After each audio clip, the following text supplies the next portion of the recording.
I don't know if you can see the detail on this. Official set of ninja sticks. You might think I'm some sort of pool shark pulling up, getting ready to hustle you on a game of billiards. Nah, that's not the case, homie. That's not the case at all. God bless you if I learn how to use these things, right? If you're a fan of the Dope As Usual podcast, you know one thing. I've been dressing the same way since I was about 12 years old. Fitted, we got t-shirt, hoodie, basketball shorts, sneakers. That's basically it. That's my Ned Flanders uniform I've been rocking basically every day since then. 95% of the time I'm in push trees and Dope As Usual stuff and drastic graphics gear, but from time to time I like to break out something fresh and tap in with a brand that I've been following for a long time, wear it on the podcast, and sometimes it gets a really big reaction from the fans. So I want to highlight 5 of those brands just to let you guys know a little bit more about them and their story and where you can go get this gear. I'm going to highlight 2 artists that I've tapped in with and I've been wearing their gear on the podcast from time to time. They get huge reactions from the community, so I want you guys to know where you can go and check out their stuff. And finally, as you may know, I'm getting ready to go do this OC marathon. I've been talking about it nonstop, so it's probably getting annoying at this point. We're a week out, but one thing you know about me also from the podcast is I have big, giant, completely flat feet. Okay, so this running and this training for this marathon has not been easy. My legs, everything has been sore the entire time, and I had this epiphany. You need to get some good slippers. I've had the same raggedy trash slippers from Walmart and Target my entire life. They've never been comfortable. They've gotten sweated up and nastied up real quick, beat down, never actually experienced foot comfort around the house. If I'm gonna be real with you guys, I'm gonna need you to stick around for this. I invested about $200 into this AB foot experiment.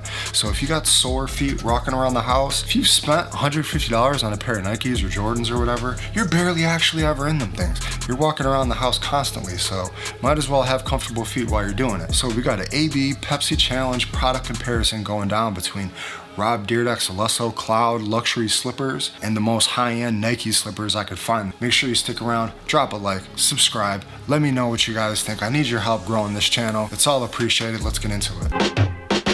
Now these are in no particular order. First brand that we're gonna kick this off with is 47 brand. You've seen me wear this brand multiple times on the podcast. It's those sick jersey sweaters. I got the Ducks one, I got the Bills one, I just got the Yankees one, wore it on the episode with the professor. Go check it out. It's the only time I've ever had a hoodie on and my kid was like, I need that exact hoodie. I don't even barely know who the Yankees are. I would need that though. It's sick. Looks nice with a nice pair of Air Maxes and some shorts, fitted like I was talking about. I like these hoodies. If you were a real one back in the day, you used to rock hoodies with the jersey over it. Guys, I had the Carmelo Anthony Oak Hill jersey. I remember the yellow with the red with the black hoodie. I had the Paul Pierce jersey. That's how we used to rock them. So that's kind of what I feel like wearing these jersey sweaters. Kind of reminds me of Snoop Dogg back in the day. He had the fucking jersey sweaters going with the Pittsburgh Penguins, and you had the I think the Seattle one back in the day. I used to like that. All this gear on 47 is officially licensed. They got MLB, NBA, NFL, NCAA. They got super high quality gear. Hats, hoodies, joggers, tracksuits, sweatsuits. 47's coming with everything. Now what I like about this story, 47, where do we think that comes from? Well, it comes from the year 1947. So as 12-year-olds, these twin brothers, Arthur and Henry D'Angelo, come over from Italy. They end up in Boston.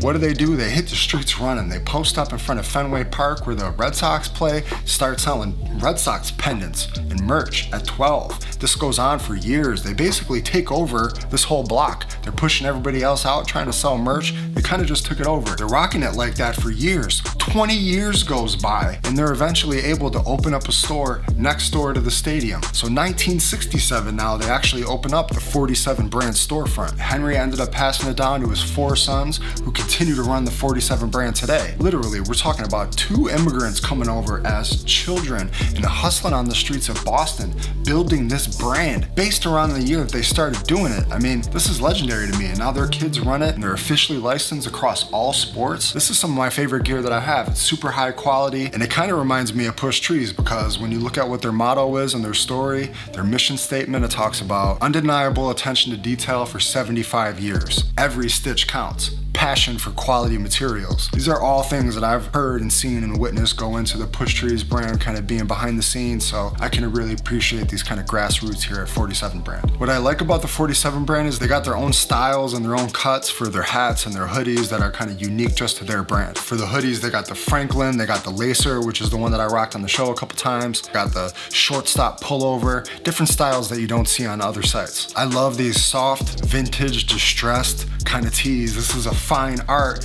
in my opinion as a designer, making really high quality, good looking, vintage, distressed tees like this. It's classic, it's iconic, they nail it. So coming in real hot out of the Boston area, check out 47brand.com for more.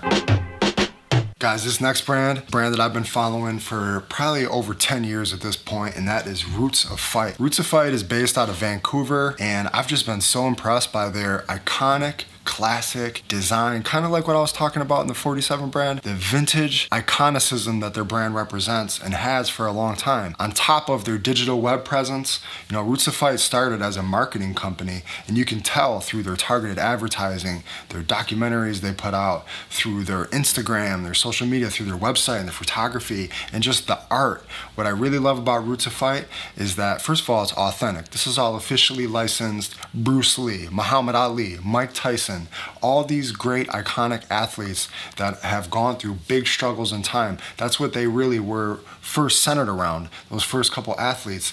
And they would make the clothes not around their brand. It wasn't about Roots of Fight, but it was around iconic moments in these people's lives. So still images of Ali, Bruce Lee, Tyson, and then kind of making a whole story with their use of text. The hand-drawn vintage grunge, in my opinion, nobody really does it better than Roots of Fight. They've been nailing it for years. They inspired me as a designer in this whole style.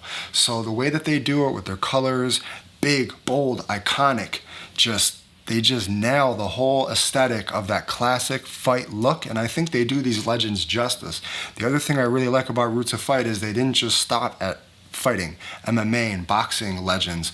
They expanded over the years. They've moved on to all the sports and even outside of sports. So looking at their site now, it extends into basketball, baseball, soccer, comedy, iconic figures from history.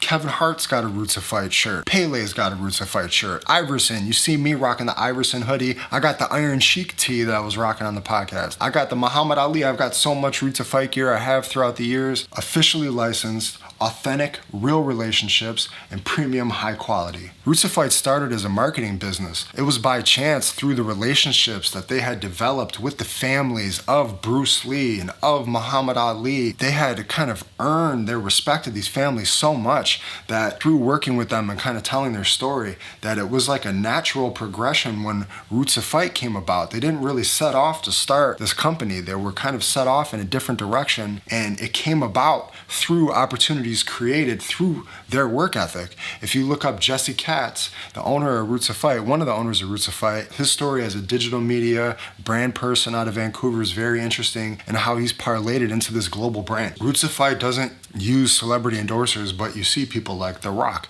Jay-Z, Beyonce, Mario Lopez, Mike Tyson, all these super famous celebrities wearing it because of its authentic depiction of these legends' stories. They kind of consider themselves the anti-brand because they haven't historically always put so much emphasis on the actual brand, but rather on the story of the legend that they're featuring, the iconicism in that moment or in that phrase and that statement about their lives. But in doing that, they created a whole niche and a whole lane that's crosses over between athletic and street culture. My Iverson hoodie is one of my favorite, most soft hoodies of all time. Everything that I've ever gotten from Roots of Fight, the attention to detail, the quality is always on point. Telling the stories of the world's most iconic figures straight out of Vancouver. Check out rootsofffight.com for more.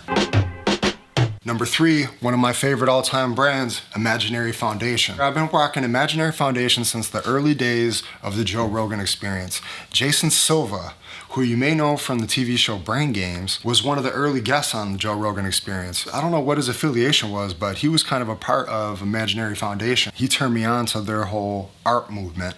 Now, Jason Silva might be one of the smartest people walking the earth. If you listen to his episodes, it's almost hard to even keep up with. But what I just was inspired by his message, and I actually connected with him and did some graphics for him right around the time that he was on Rogan. So it was a really cool little thing. And then when I met Rogan for the first time, I was actually back in 2013, I was rocking an Imaginary Foundation shirt. And the first thing he said to me was, "Nice shirt." It was so cool. I ended up actually rebuying this shirt, and I just wore it on the podcast. Is the power of imagination makes us infinite. You might notice that from my throwback music videos way back in the day too. I've been rocking Imaginary Foundation forever. What I really like about each piece is it is a theme, it's a title, it's a thought for artists. It's all about imagination and creativity and the contrast between the infinite galaxy and the stark black and white human reality. That is. So you see a lot of different pondering and a lot of different artists creating in the 3D world, and then there's like the veil is lifted and you see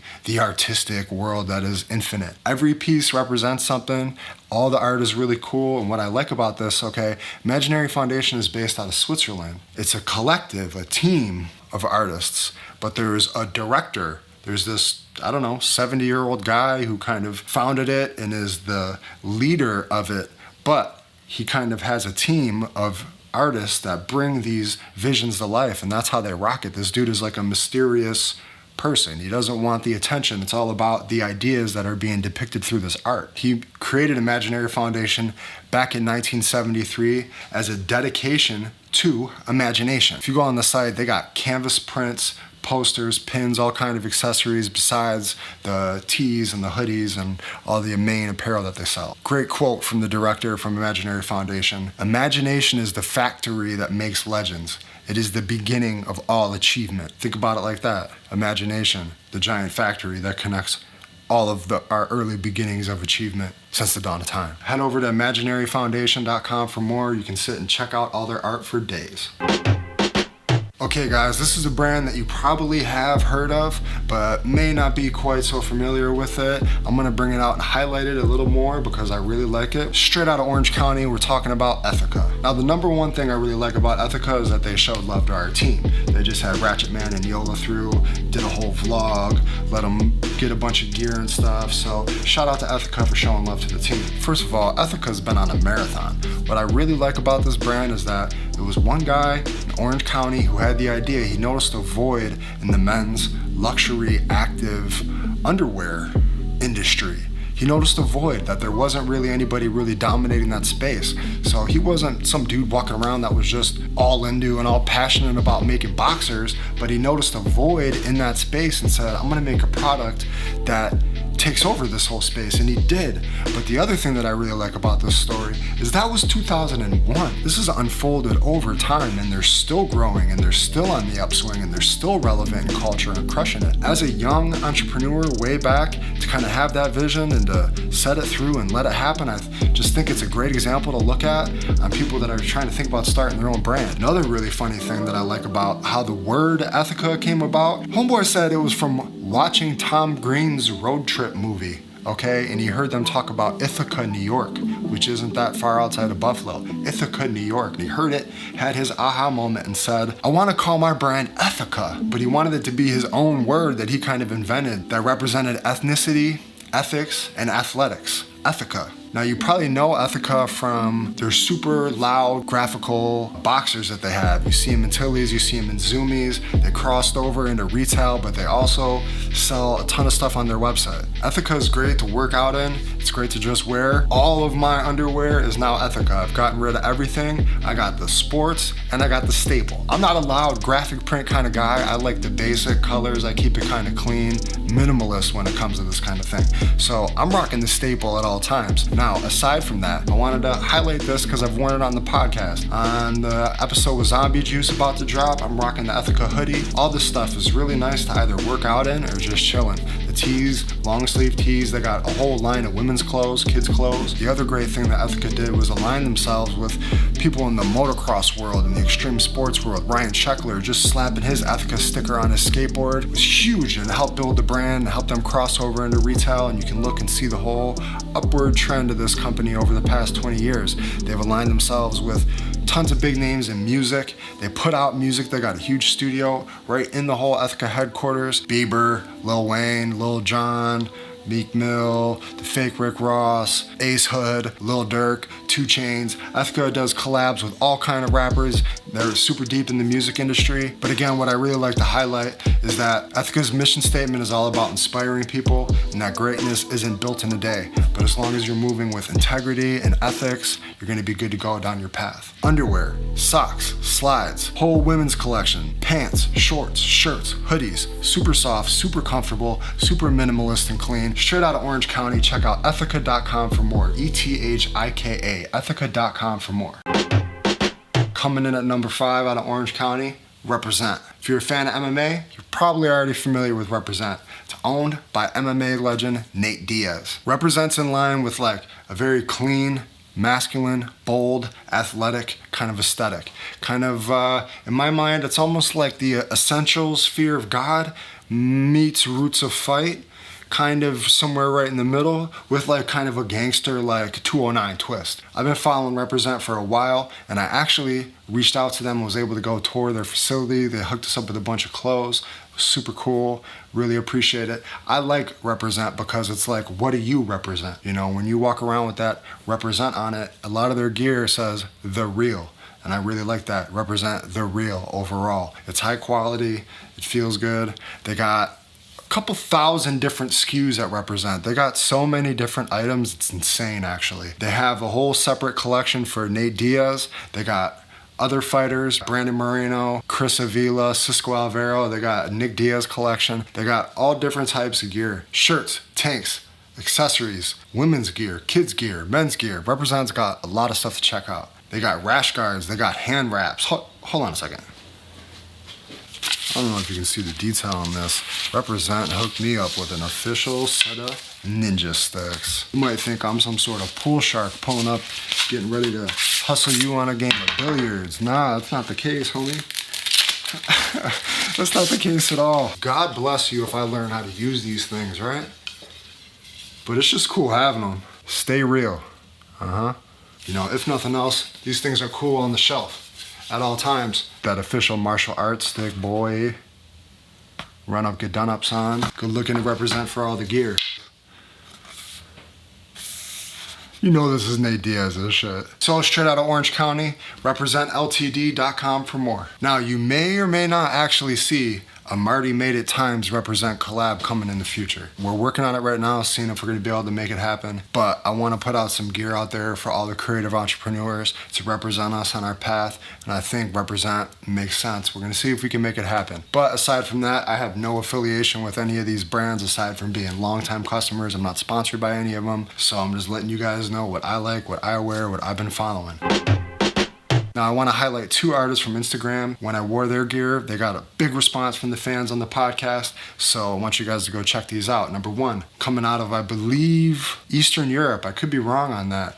Arma Art, ARMAH.art on Instagram. Arma's got a real unique hand-drawn calligraphy style that he calls raw. These aren't necessarily even actual words that he's putting down. He just goes in with his style across, whether it's a tee, a hoodie, a canvas, whatever. He's got all kinds of cool textures and looks, fine art for your wall, the hoodies that match the art on the wall. I really like his style. It kind of inspired the look for my album cover, Massive Action. I've always been into, even going back to Roots of Fight, into the real classic, kind of gritty, real authentic texture of hand-drawn letters and calligraphy is my thing. So when I saw his art, I reached out to him and just let him know I really appreciated what he was doing. He seems like a cool dude. He just came out with a collaboration a little bit ago with Dickies. So he's got an official Dickies jacket that was for sale and they did a drop. So it's really cool to check out. Go check out Arma Art. One more artist I want to shout out from Instagram.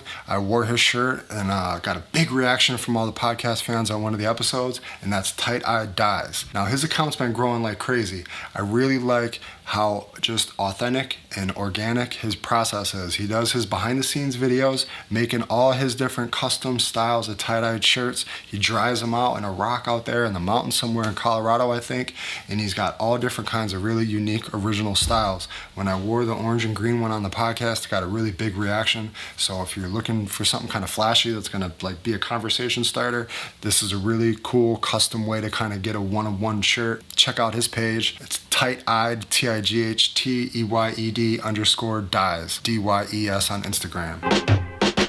Okay guys, now in conclusion, we're gonna do a quick little product comparison here. In my search for comfortable feet, decided that, you know what, I've spent $150, $200 on sneakers, and they end up just kind of sitting on my shelf for the majority of their life. I'm walking around my house 98% of my life. Now you guys might know I've been training for a marathon, which is going down next week. My feet have been super extra sore from all this training. Not to mention I got big, giant, goofy, completely flat 90-degree angle feet. So they're sore. So I decided I might as well invest in some nice slippers because I'm always walking around the house. I've been wearing these trash, booty, Walmart, cheap slippers my whole life, and they've never actually been comfortable experience. They've only kind of made me feel gross. So I decided, for the purposes of this video and for my overall foot comfort, we're gonna do this little product comparison. Guys, I dropped $155 on these Dyrdek Lusso Cloud luxury high-end slippers. Now I know Versace and Louis and all that's probably got more expensive out there, but in my mind, these are the top of the line slippers in the world. All right, this is Lusso. What they do is high-end slippers, so I was really excited to kind of experience what that was gonna be like. But first, I couldn't actually bring myself to pull the trigger on a $150 pair of slippers at first. So at first I went with the Nike Burrow $50 slipper. Now the first good thing that I liked about this is Nike accidentally sent me 2 pairs for the price of 1. So already Nike was kind of winning in my mind. Now, what I really liked about these Nike Burrow slippers is just how soft and comfortable they were. Super soft, super cushiony. They looked really fresh coming out of the box, but what I noticed about these Nike slippers and the little fabric on them was they got dingy and dusty looking immediately. So while they are comfortable, while I do like wearing these around the house, they do kind of look a little busted and disgusted and off-white after like the first week. And I got 2 pair of them and they both kind of look like that. Now, if I could have gotten the black on black pair, maybe that would have been a little better. The white on the top might have been doomed for failure from the beginning. But the other thing I don't really get about these is what's with this zipper on the front of both of them. It looks kind of cool. I'm not really actually keeping anything in the zipper. I probably could have did without it, but it is what it is, Nike. I like this slipper, but it does kind of devolve into like a Walmart feeling slipper after a bunch of wears, especially if you're gonna wear them outside at any point, and especially if you're not wearing them with socks. Moving on to the Lusso $155 cloud slipper here. I've been waiting to rant about this. First of all, I love Dyrdek. He's one of my favorite people of all time. I really, really wanted to love these slippers. It took me a while to get used to them because honestly, guys, they feel like shoes. The Nike slippers are so much more soft and comfortable, but they got beat right away. The Lusso slippers, I had to kind of wear them and get used to them. They're a little more like firm and stiff, not as much actual like soft comfort as you might expect from a slipper, but they're gonna last a lot longer and they're not gonna look all dingy and like gross over time. I can tell. I've been wearing these for weeks now. So overall, would I recommend the Lusso over the Nike? Yes, I would. It's gonna get slightly less points on the overall, on the comfortability scale overall, but I think that's because it's higher quality and it's built to last longer and be a little tougher. If I could do it again, I would get just the Lusso because I would need 2 to 3 of these Nikes. They need to send 2 pair for everyone because they get kind of beat and gross looking first. I would recommend them, however, in different colorways if you're not trying to splurge on the 150 for the Lusso slippers, which I completely understand. So check out lussocloud.com. If you're interested in more on the Lusso slippers, head over to nike.com or the Nike app if you want to learn more about those Nike slippers, the Burrows. Guys, I got a bunch of ideas for this channel. I need your help growing it. Like, subscribe, tell a friend, comment, watch them again. Do whatever you can to help support this channel. But I really appreciate you guys. Drop any suggestions for videos you want to see. I got about 10 in the chamber right now, guys. I got a lot of info to put out there. Appreciate all your guys' support. Thank you so much for all the nice comments and the messages. When you go through rough times, it really, really helps out a lot. And I think back to all those nice words and it's fuel to keep pushing. Thank you for watching. I'm gonna see you next time.